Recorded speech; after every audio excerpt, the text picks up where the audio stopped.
the poorest year of my life, I worked as a maid for Derek Burke. He was a genius painter, but announced his retirement without warning. No one knew, he had already been diagnosed with a terminal illness. In the last 6 months of his life, he gave up treatment. And one deep night, he lay in the bathtub, slit his wrists, and waited to die alone. At that moment, I, dizzy with hunger, pushed open the slightly ajar bathroom door. "Mr. Burke, excuse me. Would you like to share a group buy meal with me? It's very cheap, only $7 2 portions." Ding! This novel reminds you to click the subscribe button in the bottom right corner to read the complete novel. Seeing the bathtub full of blood, I felt a bit awkward. "I'm sorry, I didn't know you were busy." Derek Burke looked up at me, his face as pale as paper. "This late, and you're still ordering takeout?" I let out a weak, dry laugh. Because the takeout coupon only inflated to $5, I could only order a group buy meal for dinner. However, Derek's hillside villa was really too remote. I waited until 2 in the morning, but couldn't join a single group order. I tossed and turned in the maid's room, starving.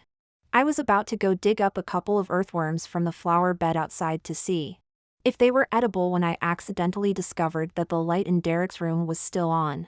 And so, the current scene unfolded. Derek sat upright in the bathtub, his white shirt dyed red with bloody water. Though the wound on his wrist was still bleeding, he calmly watched me operate his phone. I leaned on the edge of the bathtub, politely inquiring, "Mr. Burke, would you like kiln chicken or spicy hot pot?" Derek thought for a moment. "Spicy hot pot, I suppose." After a series of complex, extreme operations, I finally breathed a sigh of relief. "Congratulations to us, the group order is successful." I returned the phone to Derek, then found the first aid kit. "Mr. Burke, let's stop the bleeding first, otherwise it'll be inconvenient to eat later." Soon after, the delivery rider called. "The takeout is left at the bottom of the villa area, come and get it yourself." I frowned. "Can't you deliver it to the door?" I clearly filled in the house number. The rider on the other end of the phone scoffed. "Your delivery fee is too low, I can only leave it at the community entrance. You live in a villa, yet you're ordering group buy meals. The richer you are, the stingier you get."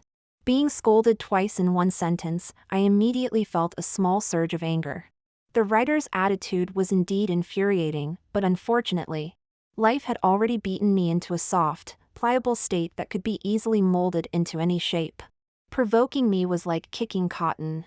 So, I asked softly, "If I beg you, could you help deliver it to the door?" The writer coldly replied, "No." Me, all right. Before hanging up, the writer kindly reminded me. "The writers group chat says there are bears in the mountains near your villa. Come get it quickly. Don't let the bears get a cheap meal later." After hanging up, I felt a bit uneasy. I couldn't help but ask Derek, "There aren't really bears around here, are there?" He was pressing a gauze on his wrist wound, his slender fingers trembling slightly. Hearing this, Derek sighed, and reluctantly spoke. "The night road isn't easy to walk. Go get a clean set of clothes. After I change, we'll take my car together to get the takeout." After all the trouble, Derek and I drove the Maybach to bring back 2 portions of spicy hot pot, each costing less than $10, to the villa. In the living room, at the dining table, I opened the takeout bag and pushed the portion with more meat in front of Derek. Then, I lifted the takeout lid and started to devour the food. Derek frowned at the layer of oil floating in the bowl and suddenly said, "Don't eat yet." I continued chewing and said, "Huh?" Derek solemnly picked out a carrot peel from the bowl and repeated, "Don't eat, I suspect we've group bought pig feed." I blinked, took a couple more bites of the spicy hot pot, then explained to him. Group buy meals are very cheap, so it's normal for kitchen scraps to be mixed in with the ingredients. Although it doesn't look great, it's still edible once cooked. I assured him confidently. I've ordered many times, and there's never been a problem. Just eat it with peace of mind. After listening, Derek remained silent for a moment. Under my encouraging gaze, he condescended to take a bite, then quietly put down his chopsticks.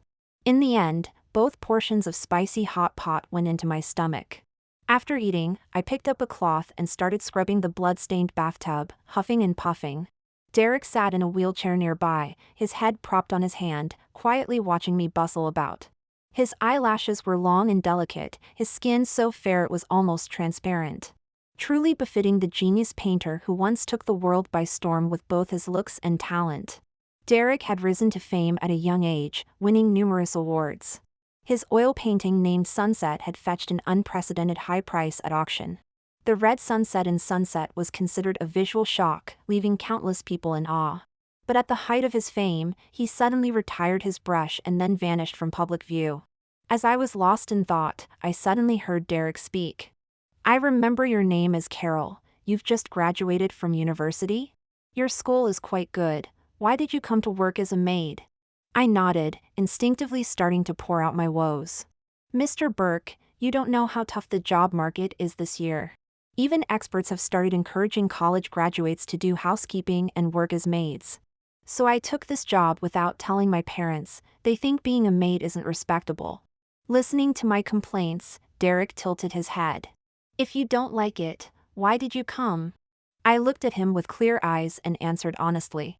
"Because I really need money. This job has a high salary, 6 types of insurance and 2 funds, and the maid's room even has its own bathroom. No worker can resist a private bathroom." I rambled on, while Derek Burke stared blankly at the blood disappearing with the water in the bathtub. After a long time, I finally heard him say very softly, "You cleaned the bathtub very thoroughly." I chuckled. "Well, that's my job. Actually, it's more than just a job. I just couldn't help thinking, if the bathtub was scrubbed clean enough, Derek probably wouldn't want to stain it with blood again, right?" Back in the maid's room, I lay down again but couldn't fall asleep. Before I started the job, the villa manager had told me Derek has ALS. This is a terminal illness on par with cancer. Patients gradually lose control of their bodies, from limbs to torso, and finally to internal organs. From initial weakness in the limbs, muscle fasciculations, and uncoordinated finger movements, to eventually struggling even to breathe or blink, patients become trapped in a cage constructed by their own bodies. Derek's condition was progressing rapidly. When I first arrived, he could still walk. Now, he occasionally needs to use a wheelchair. A few days ago, his private doctor regretfully informed Derek. Because the treatment wasn't showing ideal results, he only had about 6 months left. Thinking about this, my eyes stung a little. For someone who had been at the top of his game, watching himself fall is a cruel fate. Perhaps this was why Derek wanted to end his life tonight. The next day, a team of professional lawyers came to the villa. Derek was preparing to give up treatment and officially start the will process. In the study, I was diligently dusting the spotless bookshelves. A group of elite lawyers in suits surrounded Derek, discussing heatedly. Derek sat in his wheelchair, eyes downcast, looking uninterested. His left wrist was wrapped in bandages, while his right hand held a phone, scrolling through short videos. On the screen, his former agent Nick was being interviewed. Rumor had it that Nick was Derek's close friend and mentor. But when Derek announced his retirement from painting years ago, they had a big fight and parted ways on bad terms. The host asked, "Back then, Derek Burke suddenly announced his retirement without warning, causing your gallery to suffer huge losses." Nick interrupted the host. "Derek Burke is a thing of the past. Everyone should take a look at this new work by an up-and-coming artist." Derek swiped away with a blank expression. The next short video was of Derek receiving an award at 17. Under the golden stage lights, Derek in a white suit went up to accept the award. On the big screen on stage was an oil painting. The young man on screen had striking features. Tall and slender, smiling boldly and full of youthful spirit. I was watching intently when Derek suddenly turned off his phone screen and pinched the bridge of his nose in irritation. The lawyers were still arguing, but Derek spoke coldly.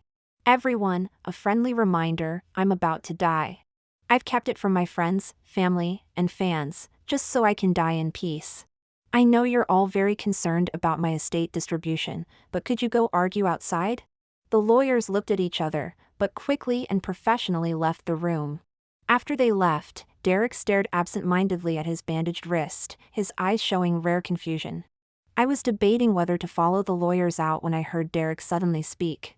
If you had an incurable disease, taking medicine and getting injections were pointless. And being on a ventilator would only painfully and tediously prolong your life. You don't want to live on without dignity, nor do you want to endure pity and sympathy. Then, in the last 6 months of your life, what would you do? I looked around the empty study, then uncertainly pointed at myself. Are you asking me? Seeing Derek nod, I answered without hesitation. I'd probably say proper goodbyes to my family and friends. He asked again, what if you were already alienated from everyone and had nothing left? That was a tough question. I thought for a moment, then said. Then I'd use the last of my time to make lots and lots of money. Derek raised an eyebrow. Just that? That simple? I nodded. Yes, just that. Derek laughed incredulously. Carol, if one day you're really about to die, you'll understand. Money can't buy time, nor can it buy freedom. Money is the most useless thing in this world. Seeing my look of wanting to argue but not daring to, Derek shook his head with a sneer. If all people can see is money, what's the difference between being alive and being dead? I stood there at a loss. Derek turned and waved his hand, indicating that I could leave. Late at night, I leaned against the wall, walking unsteadily out of the bathroom. For dinner tonight, I only realized after finishing my meal that I might have ordered from a counterfeit small workshop restaurant. These counterfeit workshops are ruthless with their drugging. My stomach is still churning. I rummaged through my suitcase for a box of digestive tablets, checked the production date, and found they had only expired a month ago. So I confidently swallowed 2 pills. After taking the medicine, I picked up my constantly vibrating phone and began slowly replying to messages. Mom, I just transferred this month's salary. Did you receive it? Yes, the company has a cafeteria. I won't go hungry. Machem, I'm repaying the student loan on time. Is Dad's leg better now after he broke it earlier? And Mom, have you found a new job since you became unemployed? The typing icon on the other end flashed for a long time, but no new message came through. Putting down the phone, I crouched down, clutching my cramping stomach. Derek was wrong about one thing: money is actually very useful. Money can buy freedom. If we had money, my dad wouldn't have to delay surgery for his broken leg. And my mom wouldn't have to live in constant fear after losing her job. I also wouldn't have to hide from family and friends. Taking an undignified job as a maid right after graduation, forced by the pressures of survival. In a dizzy spell, my vision blurred, and my stomach ache made me feel nauseous. To distract myself, I picked up a pencil and a sticky note. If I were like Derek Burke, with my life on a countdown, what would I do? In the end, I scribbled down 3 crooked lines. Earn a fortune with my own hands. Splurge extravagantly once. Eat the most delicious food in the world. If even one of these wishes could come true, I'd laugh in my sleep. Just as I chuckled a few times, I suddenly started retching uncontrollably. Then vomited a mouthful of dark red blood. Before passing out, I was still trying hard to think. Given my condition, shouldn't that unscrupulous restaurant compensate me somehow? When I woke up again, I was lying in the medical room of the villa. At the door, Derek Burke was asking the private doctor, "What's wrong with her?" The doctor said, "Preliminary diagnosis is gastric bleeding." The patient's stomach was already in poor condition, and she had previously taken some unknown corrosive medication. Derek nodded, indicating he understood. Then the doctor asked, "Has the patient experienced any recent shock?" Seeing Derek's silence, the doctor carefully said, "She was clutching a bucket list when she fainted." "Mr. Burke, pessimistic emotions can be contagious. You mentioned earlier that she had witnessed you attempting to slit your wrists." After a long silence, Derek finally said softly, "I understand." When Derek came to the bedside, I instinctively shut my eyes tightly. "Stop pretending, I know you're awake." I opened my eyes and gave Derek a placating smile. As I was struggling to explain, I heard Derek speak quietly. "Even your last wishes are so timid." He looked at the crumpled bucket list and laughed.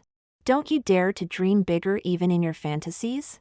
Clutching my upper abdomen, I couldn't help but retort to Derek, "Are your wishes necessarily better than mine? You can't even think of what you should do yourself." Hearing this, Derek directly picked up a ballpoint pen from the bedside. He pondered for a moment, then quickly wrote down 3 more lines on my list. Then, he handed the list to me. Take a good look at what truly stylish last wishes are like. Curiously, I propped myself up and saw his flamboyant handwriting. Witness the most magnificent scenery in the world. Laugh heartily and genuinely once. Spend a perfect day without worries. I suspected Derek was imitating me. And no matter how I looked at it, I couldn't see how this was more stylish. At most, his wishes focused more on spiritual needs, while mine emphasized material enjoyment. Looking at the 6 wishes in 2 columns on the list, I suddenly found it a bit amusing. What do we call this? A bucket list collab? Derek raised an eyebrow. Not a bad idea. He solemnly placed this list in my hand. Congratulations, our collaboration is successful. I pointed at the first item on our collaborative bucket list, earn a fortune with my own hands. Derek matter-of-factly said, that's easy. You quit your job now and gain freedom. Freedom is priceless, so this way, you've earned an objectively large fortune with your own hands. In the medical room, Derek and I stared at each other. Finally, Derek snapped his fingers, let's go to my studio. I was confused. But didn't you completely seal off the villa's studio when you announced your retirement from painting 2 years ago? Remember? You had people board up the doors and windows, you even nailed the boards yourself. Derek gave me an expressionless sidelong glance. Fortunately, there happens to be a very, very large axe in the villa's basement. Art studio. I put down the axe, panting heavily. I opened the door and turned on the light.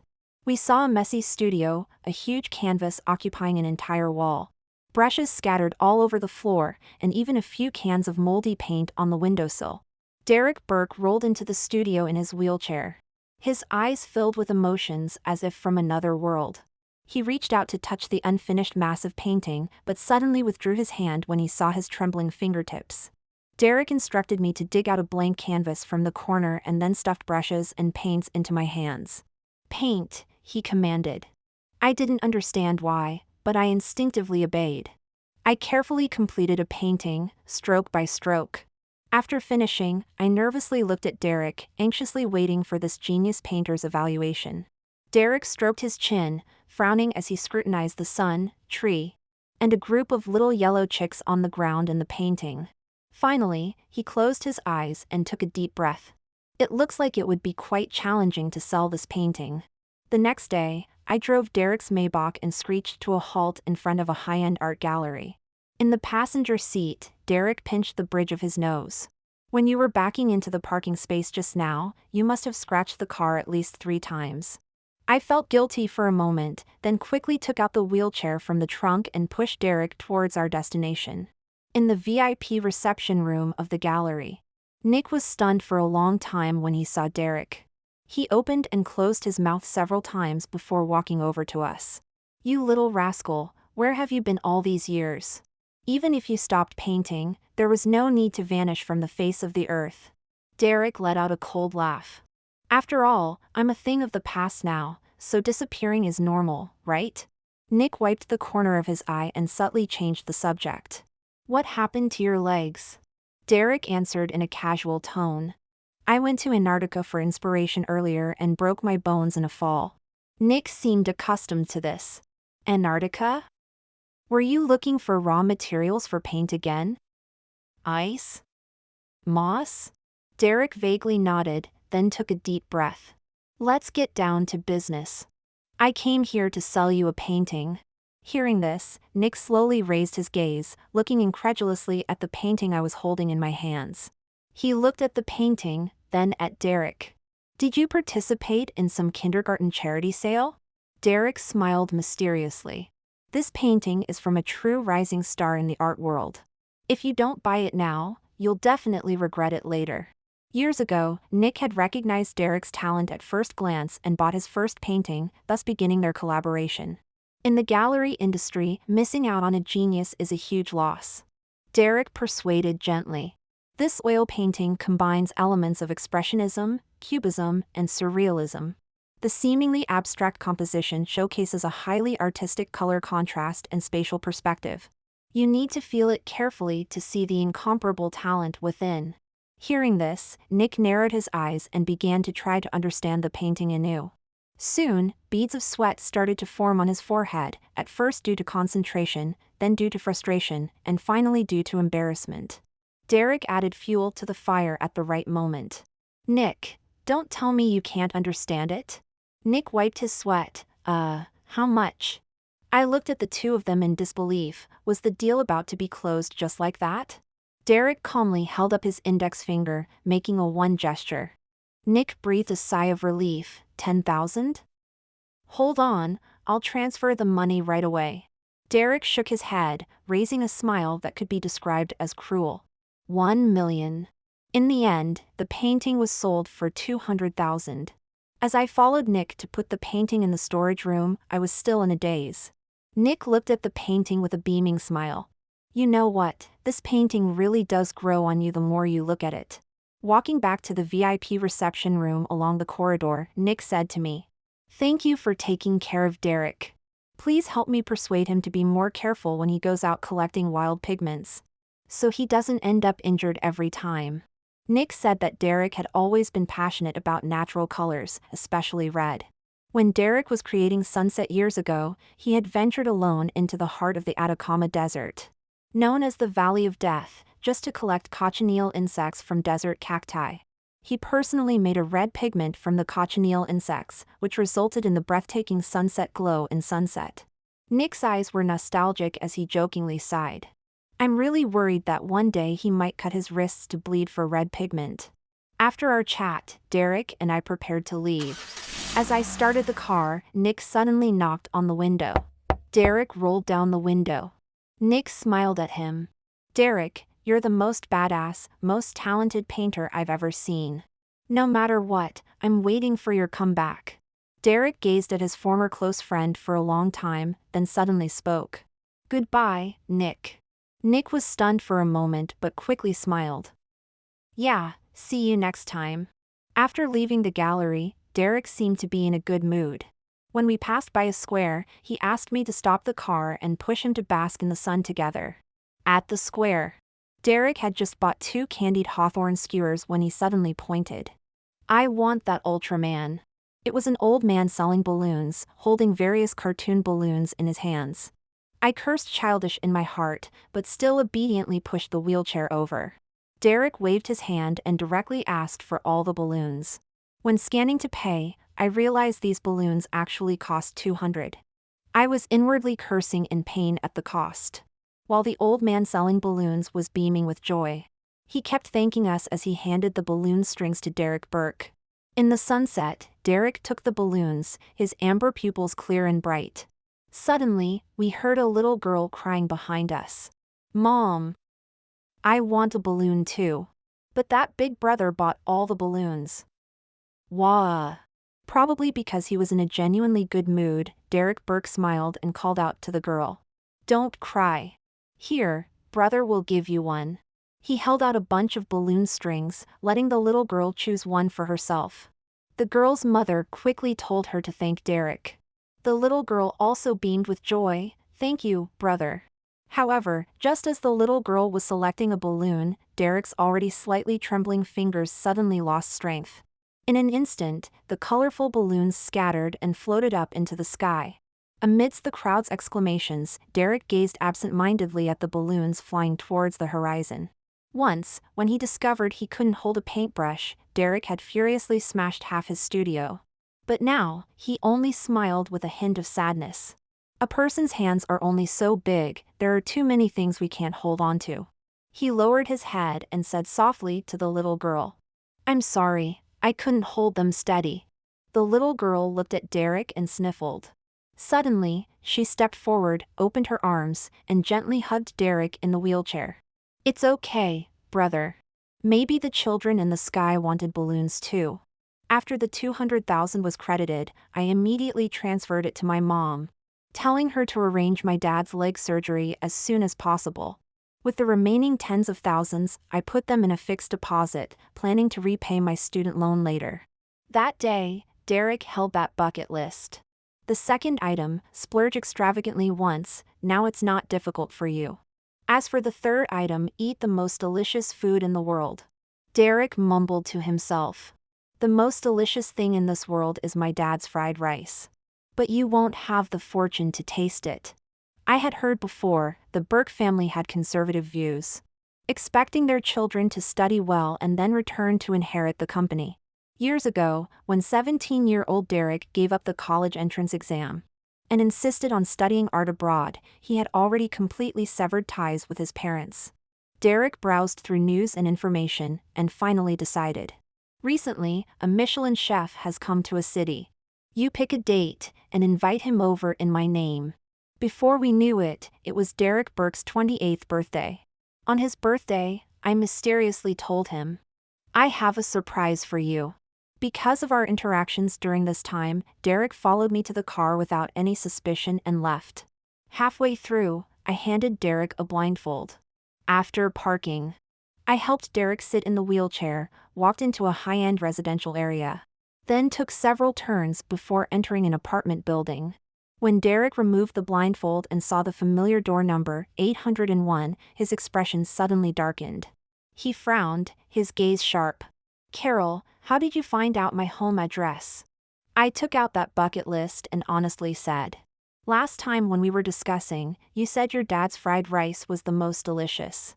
Derek coldly interrupted me, "You've crossed the line." I explained quietly. "Last time after you said goodbye to Nick, the doctor said your condition improved a lot. And you even started accepting treatment again, so I thought." Derek Burke's jaw tensed, his hand gripping the wheelchair so tightly his knuckles turned white. "Carol, you're really absurd. What does my health have to do with you?" After saying this, he snatched the list from my hand and tore it to shreds. Looking at the scattered paper pieces on the ground, I got angry in a moment of frustration. If you want to get angry, fine, but why tear it up? As I crouched down to pick up the paper pieces, I secretly vowed in my heart, once we get downstairs, I'm definitely going to push Derek's wheelchair on a cobblestone path for 3 laps, hoping to shake him until he gets osteoporosis. I'm a caretaker because I have no choice in life, not because I have no choice with him. As I was picking up the pieces, I suddenly heard a click. Derek and I were both startled. I turned my head to see that the door of 801 had already been opened from the inside. A middle-aged couple with kind faces peeked out from the door gap, looking at us with surprise and joy. "Derek? You're back?" At the dining table, I nervously picked up my chopsticks. Mr. Burke, wearing an apron, warmly welcomed me. "Carol, don't be shy. Didn't you say you wanted to try my fried rice?" Earlier, when we were discovered at the door by Derek's parents, Derek had no choice but to lie and say I was his friend, specially accompanying him home for his birthday. At this moment, Mr. Burke was busy serving dishes, while Mrs. Burke took out an exquisite cake from the refrigerator and placed it in the center of the table. Seeing my confused expression, Mrs. Burke explained with a smile. "Although Derek hasn't been home for a long time, his dad and I order a birthday cake for him every year on his birthday." She affectionately patted Derek's head. "Look, Mom bought an Ultraman-themed cake especially. Do you like it?" Derek, holding a bowl of fried rice, let out a low sound. He lowered his head to eat, almost burying his face in the bowl. As I scooped rice with my chopsticks, I stole glances at the silent Derek beside me.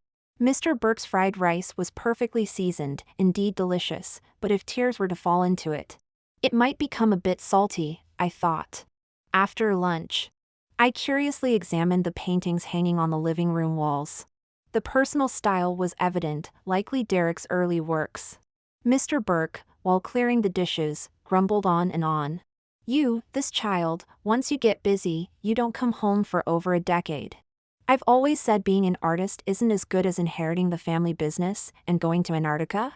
You even broke your leg. Your mom calls you, but you don't answer. She's worried sick, her hair's turning gray." Mrs. Burke frowned and pushed Mr. Burke reproachfully. "What are you saying? It's a good thing that our child is busy with his own career. As parents, we shouldn't interfere too much with our children's lives." She discreetly adjusted her hair, covering the graying strands with black hair. Seeing Derek lowering his eyelashes, Mrs. Burke quickly brought out candles. Derek is a great artist. He'll probably have to leave soon after coming back this time, right? So let's not wait until evening, let's celebrate his birthday now. They lit the candles, sang the birthday song, and made wishes. After the celebration, Mr. and Mrs. Burke went to the kitchen to clean up. Suddenly, Derek grabbed my hand. His voice was low, his expression restrained. Push me to the bathroom. Ugh. Derek vomited violently in the bathroom. Possibly due to the side effects of his medication, he threw up everything he had just eaten. I even saw traces of blood at the corners of his mouth. I couldn't help but speak up. Derek, are you really not going to tell your parents about your illness? Because of the recent vomiting, Derek's eyes were slightly red, his gaze weary. After a long while, he said softly, Carol, do you know? Before I discovered I had ALS, I was preparing for a trip to Antarctica to search for snow algae to create a very special red pigment. If nothing unexpected had happened, this red pigment would have been used in my new work Dawn. But just then, I suddenly discovered I couldn't hold a brush anymore. Later, no matter how much Derek couldn't accept it, ALS gradually invaded his entire body. From then on, Derek's life never saw its dawn. Derek turned on the faucet and washed his face. He tiredly held his forehead. My life is already ruined, but I don't want to ruin the lives of my family and friends. Not letting them know about my condition is protecting them. I've gone to great lengths to hide all this. What right do you have to make decisions for me? I looked at the pale-faced Derek, not understanding. But even if you deliberately distance yourself from them, Nick, your parents, they still miss you, worry about you. Derek's love for them was like a warm pocket, only he could feel that warmth. Hearing this, Derek let out a cold laugh, just about to sarcastically retort. When suddenly someone knocked on the bathroom door. Mrs. Burke asked worriedly from outside. I heard someone throwing up. Did something happen? After opening the door, Derek's expression was normal. Mom, it's nothing, it was Carol who threw up. Where Mrs. Burke couldn't see, Derek squeezed my palm hard, his eyes containing a threat. I swallowed, at a loss for words. Ah, yes. It's me. Faced with Derek's glare and Mrs. Burke's concerned gaze, my mind went blank. I have late-stage stomach cancer. In the living room. Derek pinched the bridge of his nose, silent, while I desperately made up stories. I'm too poor. Since college, I've been using group buying apps for shopping and meal deals for eating. I also have an irregular schedule, often forgetting to eat, so. Mrs. Burke looked sympathetic. Do your parents know about this? I hesitantly glanced at Derek. Seeing his numb expression, I stammered, no, because I don't want them to be sad for me. Mrs. Burke's eyes reddened, her voice choked. Child, are you planning to hide this until you die? Leaving without a word like this, your parents, how heartbroken they must be. I awkwardly handed tissues to Mrs. Burke, hurriedly explaining. My mom just lost her job, and my dad just had surgery. Even if I tell them, it won't help, it'll only make them worry and lose sleep. Mrs. Burke, tears flowing, interrupted me. I'm a mother too. If my child was sick and I didn't know anything about it, I would hate myself for the rest of my life. She forcefully made me unlock my phone, then found my pinned family group chat. Mrs. Burke sent a voice message directly. Your daughter is sick, you should come to a city to see her. After sending the message, Mrs. Burke returned the phone to me. This dignified and kind middle-aged woman held Derek Burke's hand, crying almost uncontrollably. And you, child, when you had that argument with your father years ago, you left the country without a word. You disappeared for so long, you must have suffered so much out there. Don't you know, Mom misses you too. When we parted, Mr. and Mrs. Burke saw us off to the elevator. Mrs. Burke kept reminding Derek and me to take care of ourselves, to go to bed and wake up early, to stay safe. Mr. Burke kept hesitating, wanting to say something, but in the end, he didn't speak. He brought out a box of milk, wanting Derek to take it home for calcium. However, when he checked the expiration date, he found the milk had expired many years ago. Derek pressed his lips together, not saying a word. Perhaps it wasn't that the milk had expired, but that the person who should have come home had returned too late. Just before the elevator doors closed, Derek looked at his parents, their figures already somewhat stooped, and suddenly spoke. "Goodbye, Mom and Dad." I pushed the wheelchair, winding through the community. Facing Derek's confusion, I answered. "Actually, I prepared another birthday surprise for you." Derek covered his forehead. "It's not over yet?" I pushed him slowly, finally stopping in a deserted corner of the community's back garden. Then, I opened my backpack and, under Derek's puzzled gaze, took out a stack of joss paper. After hearing my plan, Derek looked incredulous. "You want to burn joss paper for me on my birthday?" I scratched my head. "I'm just afraid you might be short of money when you go down there, so I thought I'd transfer some funds in advance." After all, with Derek so stubbornly concealing his condition, when he dies, there might not be anyone to burn money for him. Moreover, this could also fulfill the second item on the bucket list, splurge extravagantly once. Derek looked at the 1 billion denomination heavenly banknotes in my hand and laughed despite his anger. "Carol, you really are heartless. I helped you earn 200,000, and this is how you splurge for me?" I ignored his sarcasm and found a stone mortar to quietly start burning the paper. The flames rose. At that moment, the wind seemed to take shape, swirling the sparks in place. This novel sight caught Derek's attention. He gazed intently at the red flames before him while I took a deep breath and shouted, "Derek Burke." Derek was startled. "What are you calling me for?" I explained quietly. "In my hometown, when burning joss paper, you have to call out the person's name. This way, that person can receive the money. Otherwise, the joss paper might be snatched by other wandering spirits." Derek raised an eyebrow, pointing at himself. "Have you forgotten I'm not dead yet?" I ignored him and continued throwing joss paper into the fire while calling out his name. What I didn't tell Derek was that in my hometown, there's another legend. Wherever you burn joss paper for the first time, the deceased soul will return there, back to the side of those who love them. As my volume increased, the red flames danced continuously, as if performing a dance from another world. Throwing the last piece of joss paper into the fire, I called out one last time, "Derek Burke." And this time, the person sitting beside me chuckled and responded. Received. Derek and I sat by the fire, listening to the crackling of the flames, neither of us speaking.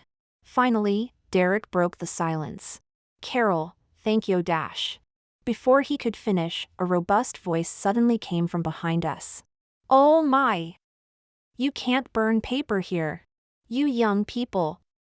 We need to promote civilized behavior and build a civilized city." I turned around to see a chubby security guard panting as he ran towards us. Sensing trouble, I took off running.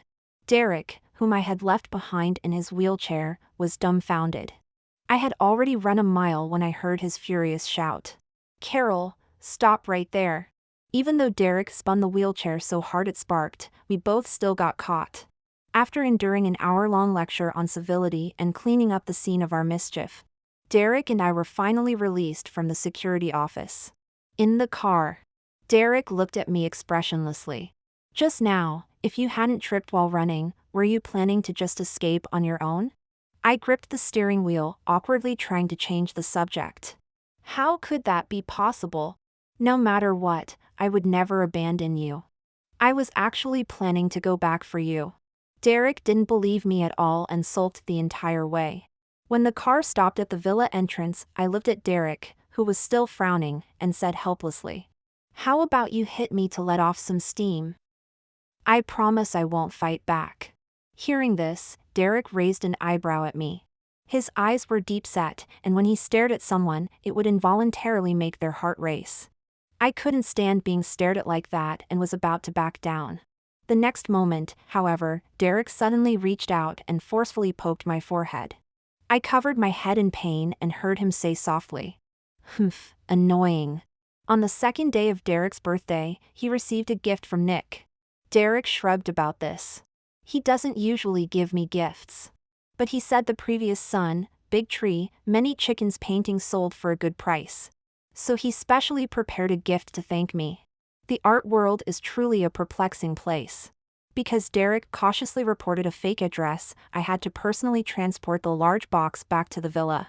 Opening the box, I saw a latest model wheelchair. Derek sat on it with interest. The next second, he was launched out like a missile. I stood there, shading my eyes with my hand, shocked as I watched Derek fly out a mile away. Later, Derek found Nick's handwritten letter in the box and realized this wheelchair was modified with a racing engine. In the letter, Nick warmly wrote, "The most powerful wheelchair for the best painter." The lawyer team's visits to the villa became more frequent. Derek took a long time to arrange his affairs after death. He wrote many copy texts and paired each text with an image. All the images came from his artwork, finished pieces, half-finished works, and even sketches. Derek stored these texts and images in his account's draft box and carefully set them for timed release. On an utterly ordinary day, Derek signed all the will documents. I pushed him to the garden to bask in the sun. Seeing my low spirits, he suddenly took out a familiar list. Looking at the bucket list in his hand that had been pieced back together with transparent tape, I was stunned for a long time. Wasn't this torn to pieces? At that time, I think I threw it in the villas. Derek raised his hand to interrupt me. "All right, stop. Do you have to mention that I went through the trash?"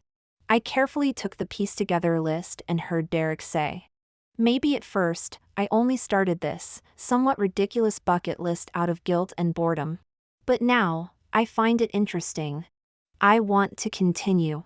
He smiled, his amber eyes bright and sincere. "Carol, do you want to continue?" Derek pointed to the fourth item on the bucket list, "See the most magnificent scenery in the world." There was regret in his eyes. The sunrise over the Red Glacier in Antarctica is the most magnificent scenery in the world. Even in the hard-to-reach Antarctic. The Red Glacier formed by the spread of snow algae is a rare sight that can be encountered but not sought after. I immediately took out my phone to search. After seeing the travel costs to Antarctica, I quietly put my phone down. Is there an alternative? In reality, even if my financial situation allowed us to go to Antarctica, Derek's physical condition wouldn't allow for such a long journey. This villa was nestled between mountains and water. From this angle, you could see a mountain behind the villa. Derek rested his head on his hand, his expression somewhat distant. Initially, the reason I bought this villa was because of that mountain. At that time, I thought, when I had free time, I must climb that mountain to watch the sunrise. Unfortunately, I never had free time after that. And later. He fell silent. But I knew, later, he was diagnosed with a terminal illness and resolutely stopped painting.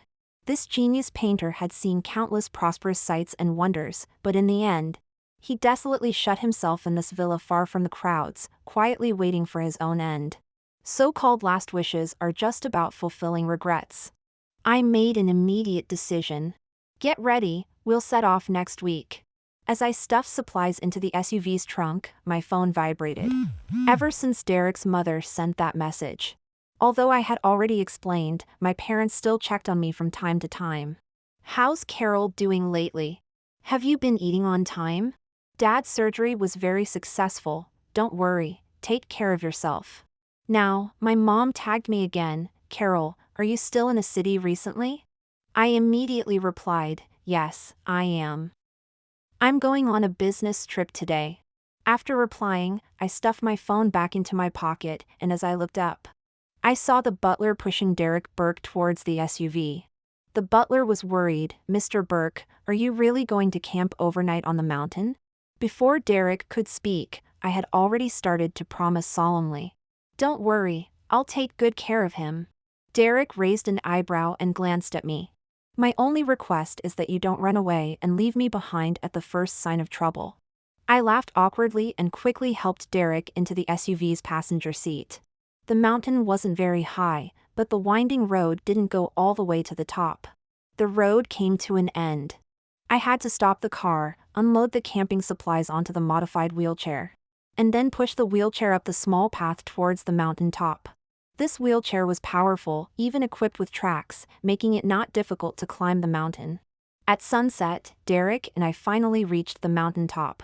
Taking advantage of the remaining daylight, I set up 2 tents and started preparing dinner. Although dinner was Derek's favorite fish, probably due to the tiring journey, he still looked a bit listless.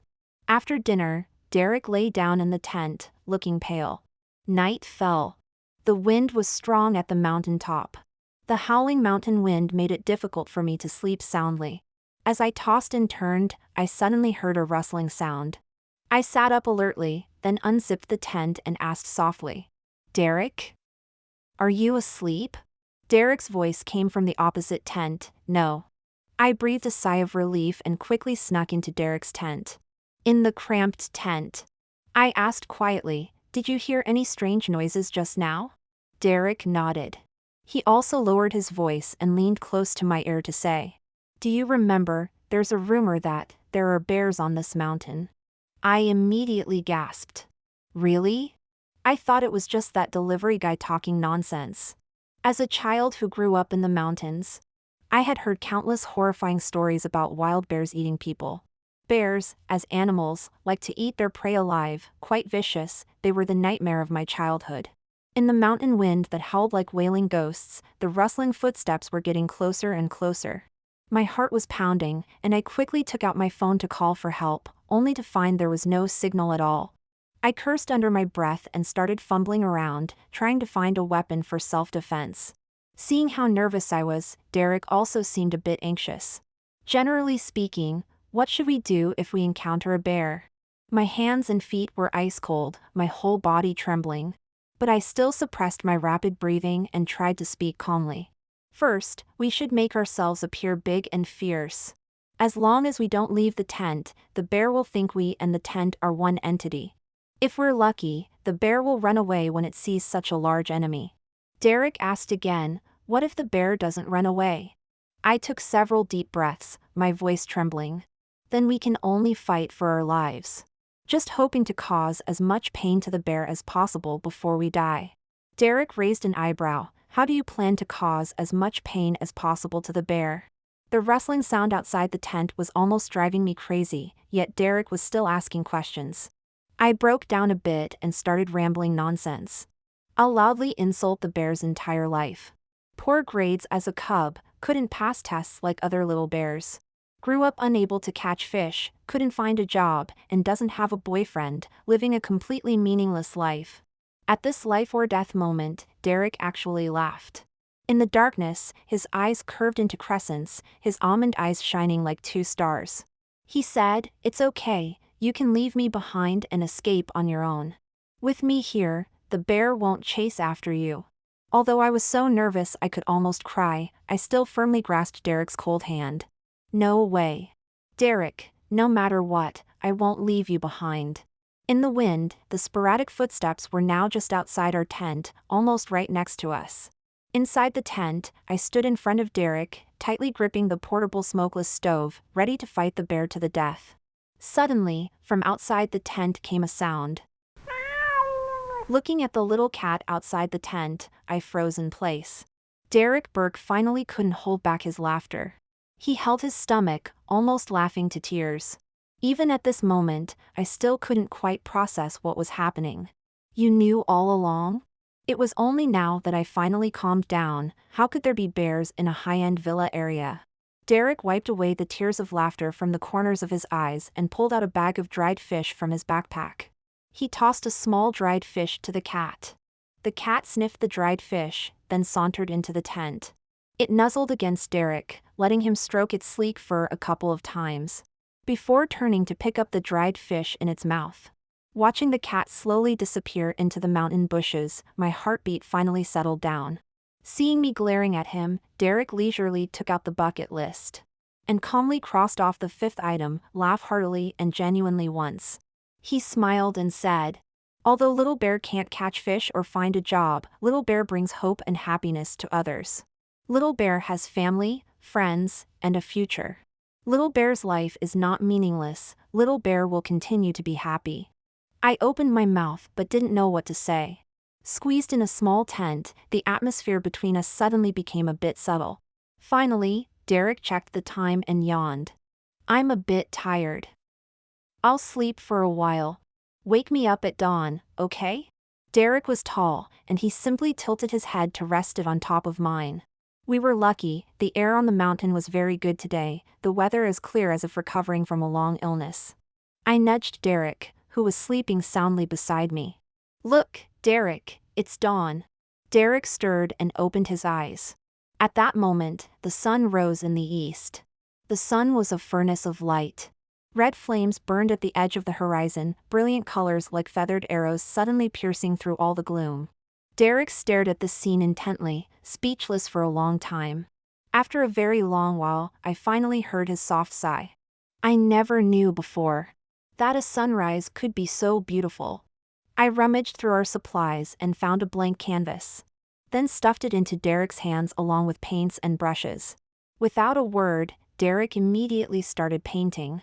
His hand was constantly shaking, the lines on the canvas crooked and very abstract.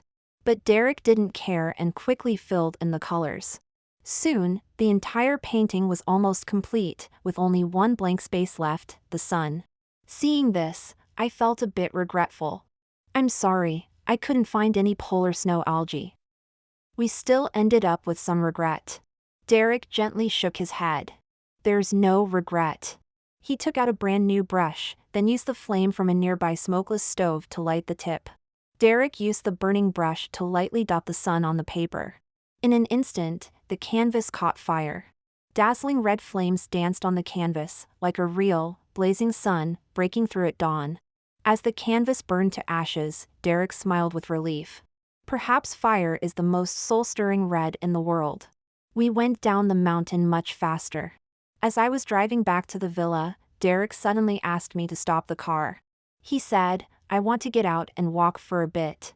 Seeing his pale face, I hesitated. We should probably drive back to the villa quickly. Derek held the list. There's only one wish left, to spend a perfect day without worries. The beginning of today was perfect. So I've decided, today's the day. Today, you can't refuse me. I had no choice but to take the wheelchair out of the car and started pushing Derek for a walk. After walking quietly for a while, I suddenly heard a familiar meow. I turned my head to see the familiar little cat walking quickly towards us. This time, I was the first to take out the dried fish. The cat finished the dried fish but quickly caught up with us again, as if to escort us through this already short journey back. As we approached the villa entrance, I said somewhat proudly, "See, the cat keeps following me." Derek's voice was very soft, like you. Before he finished speaking, I froze in place. Derek lowered his eyelashes, his pale cheeks showing a hint of blush. I mean, the cat likes you. Oh, I suddenly asked, do you like? Derek was stunned for a moment, then quickly replied, I like the cat too. I frowned in dissatisfaction, but before I could speak, I suddenly heard an anxious call. Carol! I turned in surprise to see my parents. Mom looked haggard, Dad was sitting in a wheelchair with one leg in a cast. Looking at me, Mom seemed exasperated. Didn't you say you were working for a foreign company? Carol, you've really done it this time. Your father and I worked so hard to raise you to be a college graduate. Was it so you could meekly become someone's maid? I stood there, at a loss for what to do. Mom, Dad, let me explain. At this moment, Derek Burke spoke up. I asked Carol to keep me company. I have a terminal illness and I'm dying soon. For these past few months, Carol has been by my side, helping me fulfill my last wishes. His voice wasn't loud, but it was gentle and firm. She gave me courage and hope. Without her, I probably would have died long ago. You've raised your daughter very well. She's a kind, optimistic, and sincere girl. After saying this, Derek suddenly clutched his chest, his expression pained as he hunched over. At this moment, the butler who had been waiting at the villa's entrance rushed over in a panic. He shouted as he ran, "Quick! Take Mr. Burke to the hospital." When we arrived at the private hospital, Derek had already fallen into a coma. I sat by his bedside, my face covered in tears.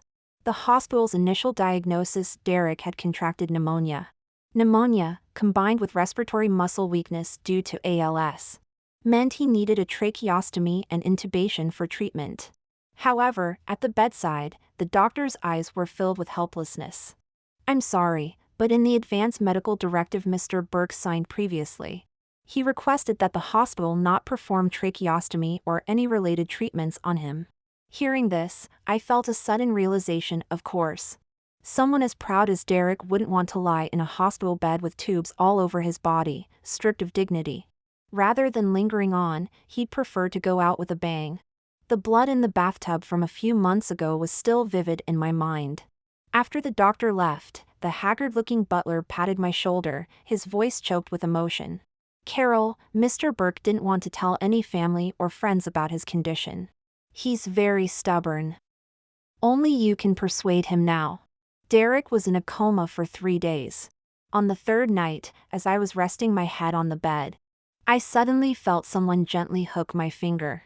I immediately opened my eyes and saw Derek, his face as pale as snow, smiling at me. I wiped my swollen eyes. You're awake." Derek nodded with difficulty. He turned his head slightly, looking out at the pitch-black window. "It's night already. I've slept through the whole afternoon, so I guess I'm free from worries now. Now, as long as this night is perfect, we can complete the last wish." I suddenly felt like crying. Derek didn't know that he had been in a coma for 3 whole days. He thought he was still in the morning 3 days ago, that dawn we had waited for together. I bit my lip hard, desperately suppressing my tears. I kept telling myself, don't cry, don't leave any regrets on this perfect day. In the quiet private room, only the beeping of machines could be heard. Derek suddenly said, "Carol, help me break out." I looked up to see him gazing at me. "Let's escape from here, go to the garden outside to wait for the sunrise. Make today a bit more perfect, what do you say?" Today, I couldn't refuse him. I pushed the wheelchair, taking Derek to the spacious hospital garden. I wrapped him well in a blanket, then sat quietly beside him facing east. In the silent summer night, apart from the chirping insects and starlight, it seemed like only he and I existed in the world. After who knows how long, Derek softly asked, "Has dawn broken?" He was holding the bucket list in his hand, gazing intently at the horizon, his long eyelashes trembling like butterfly wings. I quickly checked the time. 2 more hours. Derek gave a soft mem. He tilted his head, curling up his body, managing to rest his head on my shoulder. Close to my ear, each of Derek's breaths seemed to take all his strength. I heard him say softly, "I'm a bit tired, I'll sleep for a while. Wake me when dawn breaks." I quietly agreed, but after Derek closed his eyes, I secretly turned my head, and instantly tears poured down like rain. I wanted to ask if he was in pain, wanted to persuade him to accept intubation treatment. But in the end, I just covered my mouth tightly, even my sobs were silent. I don't know how long I waited, but finally, the first light broke through the night sky. I was stunned for a few seconds, then excitedly shook the person beside me. "Look, Derek, dawn has broken. Dawn has broken." But this time, he didn't wake up. Derek died on a quiet summer night. Between heaven and earth, only the light of dawn illuminated everything. As if it were a grand farewell. Epilogue. 3 years later. Due to his will, news of Derek's death was tightly controlled. Because his social media accounts were still being updated regularly, it seemed no one knew this genius artist had already left this world. Whether rich or poor, genius or ordinary, famous or infamous, in the face of death, all are equal. I was panting heavily as I set foot on Antarctic soil. After Derek's death, I applied to a foreign university, and now I'm about to graduate with a master's degree. This is my 3rd time in Antarctica. It's currently the polar day in Antarctica. And this time, I finally found a red glacier. Normal polar snow algae are green. Only in extremely harsh environments like extreme cold and polar day do snow algae bloom in a vibrant, intense red that represents strong vitality.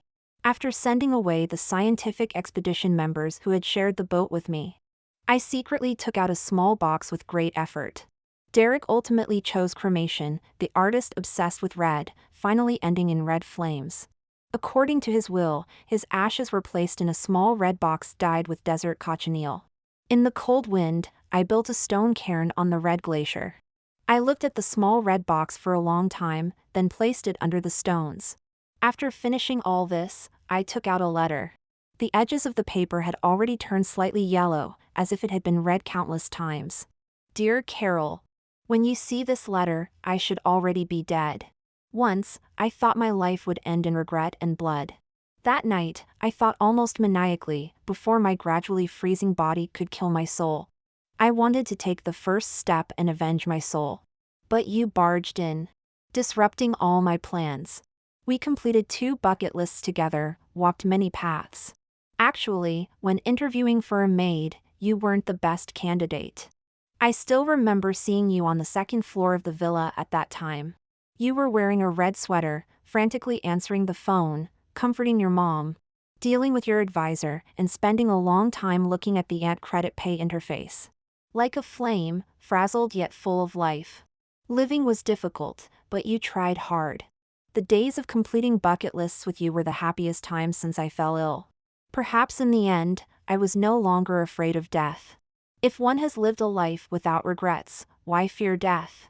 In my will, there's a bank account left for you. I've said before, freedom is priceless. You cleaned that bathtub full of blood, fulfilled my regrets, reignited my flame. So, I hope you can find your own freedom too. I hope the rest of your life can be lived on your own terms, not at the command of others. It's now 3 p.m. The sunlight outside is perfect for sunbathing in the garden.